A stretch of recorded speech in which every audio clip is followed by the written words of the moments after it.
Bismillahirrahmanirrahim. Assalamualaikum warahmatullahi wabarakatuh. Selamat pagi teman-teman. Gimana kabar kalian semuanya hari ini? Semoga anak-anakku semuanya dalam keadaan sehat walafiat dan selalu mendapat lindungan dari Allah Subhanahu wa taala. Oke, kita kembali belajar hari ini untuk mata pelajaran PAI atau Pendidikan Agama Islam. Sebelumnya coba kalian persiapkan dulu untuk LKS PAI-nya karena kemarin berhubungan dengan waktu yang belum tersampaikan juga materinya untuk memenuhi target PTS. Kemarin baru 2 bab ya.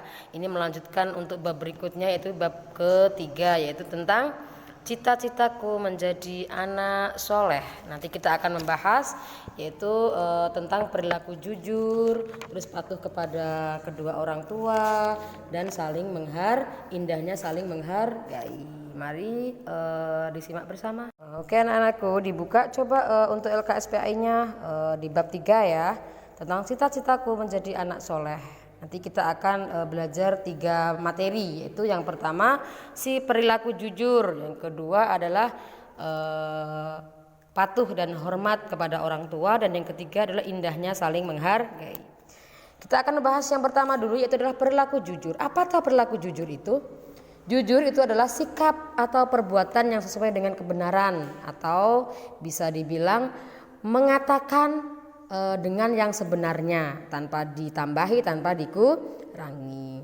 Sedangkan lawan kata dari jujur itu adalah bohong. Sedangkan bohong itu pengertiannya apa teman-teman?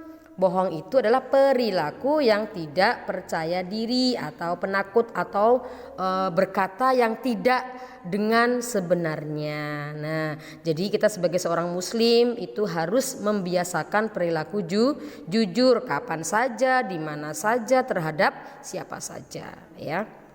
Karena diterangkan dalam surat Al-Ahzab, itu menerangkan tentang kejujuran yang bunyinya yaitu Bismillahirrahmanirrahim. Minal mu'minina rijalun sadaqu ma 'ahadullaha 'alaihi faminhum man qada nahbahu wa minhum man yantadhir wa ma baddalu tabdila. Yang artinya, di antara orang-orang mukmin itu ada orang-orang yang menepati apa yang telah mereka janjikan kepada Allah. Maka di antara mereka ada yang gugur, dan di antara mereka ada pula yang menunggu-nunggu, dan mereka sedikit pun tidak berubah janjinya. Keterangan Al-Quran di atas itu adalah apa? Menjelaskan bahwa orang-orang mukmin itu harus menempati janji. Ya, maka dari itu kita sebagai orang Islam dan mukmin, apa toh? Islam agama kita, mukmin itu adalah orang yang beriman. Itu adalah harus selalu berperilaku jujur. Yang pasti orang jujur itu selalu menempati atau menepati akan janjinya. Nah, itu perilaku jujur. Yang kedua, kita akan belajar tentang hormat dan patuh kepada kedua orang tua dan guru. Yang pertama, patuh kepada orang tua disebut juga dengan birrul walidain. Apa tuh birrul walidain itu? Patuh kepada orang tua, orang yang harus kita taati. Yang pertama itu adalah orang tua. Nah, di dalam hadis Nabi disebutkan juga ridallah fi ridal walidain wa suhtullah fi sakhatil walidain. Apa artinya? Keridhaan Allah terletak pada keridhaan orang tua, dan kemurkaan Allah itu terletak pada kemurkaan orang tua. Maksudnya apa? Jadi jika kita itu kemana-mana, kita akan melakukan sesuatu, kita itu harus mencari ridhonya orang tua dulu. Jika orang tua kita itu ridho, sudah pasti Allah itu akan ridho. Dan pastinya jika kita sampai membuat orang tua kita marah, murka, yang pasti Allah juga akan lebih murka kepada kita. Karena apa? Fi sakhatil walidain wa sukhtullah fi sakhatil walidain, yaitu kemurkaannya Allah itu terletak pada kemurkaan orang tua. Jadi jangan sampai kita membuat hati orang tua kita tuh sakit, menyakiti hati orang tua kita. Jangan sampai tidak patuh sama orang tua kita. Yang pasti kita harus birrul walidain. Nah, itu yang harus kita lakukan ketika di rumah. Setiap anak juga wajib berbakti kepada orang tua, yaitu apa yang harus kita perbuat, Itu ada beberapa contoh perihal yang harus dilakukan kepada orang tua. Yang pertama, selalu menjaga perbuatan kita, menjaga perkataan dan perbuatan yang baik pastinya. Terus rendah hati, terus menyayangi keduanya atau menyayangi mereka. Mereka itu siapa? Mereka orang tua kita, membuat mereka bangga. Terus taat dalam kebaikan, mendoakan keduanya. Yang pasti sudah bisa ya kalian semuanya untuk doa kedua orang tua ya. Kira-kira siapa yang belum bisa? Ayo tunjuk jari. Pasti bisa, karena doa kedua orang tua itu harus dibaca selalu ketika kita habis sholat 5 waktu. Gimana doanya?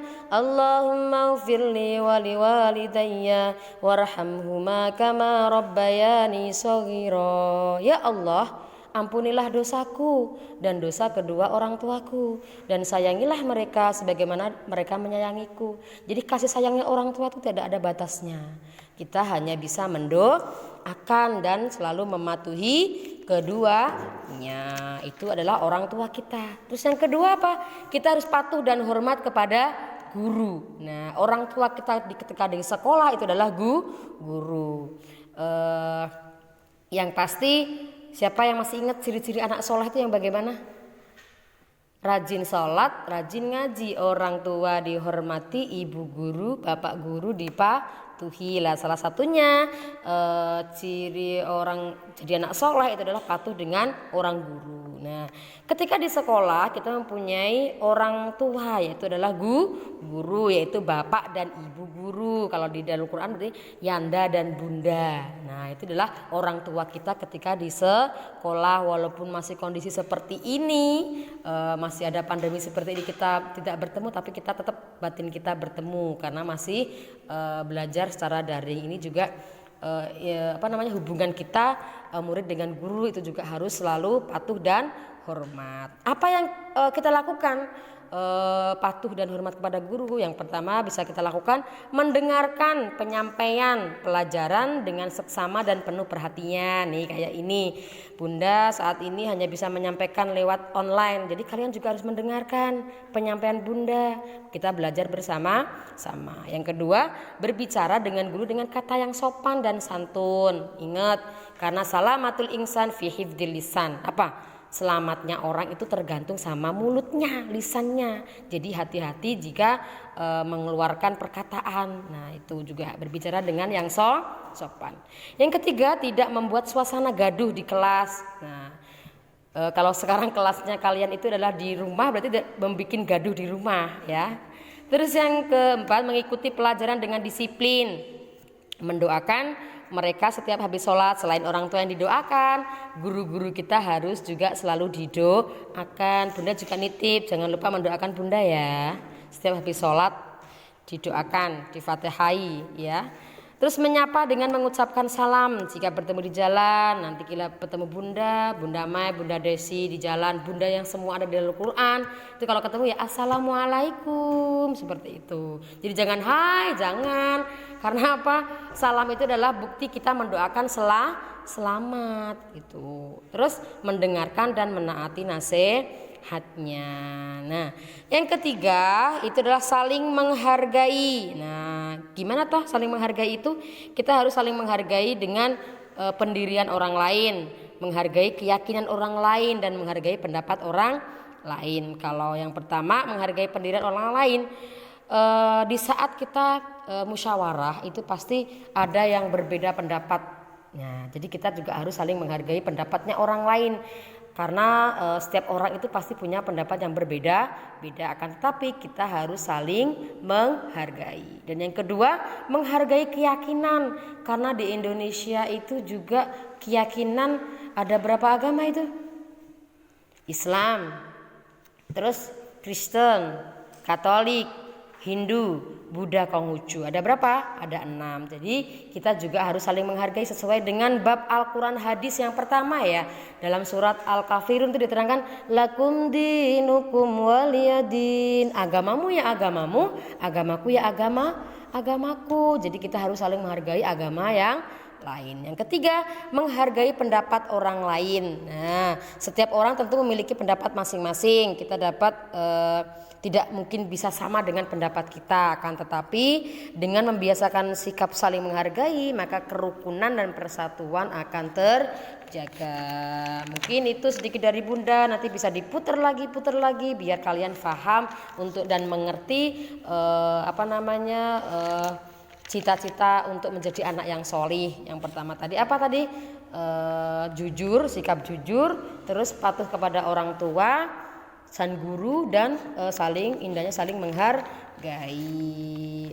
Nanti kalian bisa latihan soal untuk halaman 34 sampai dengan halaman 36.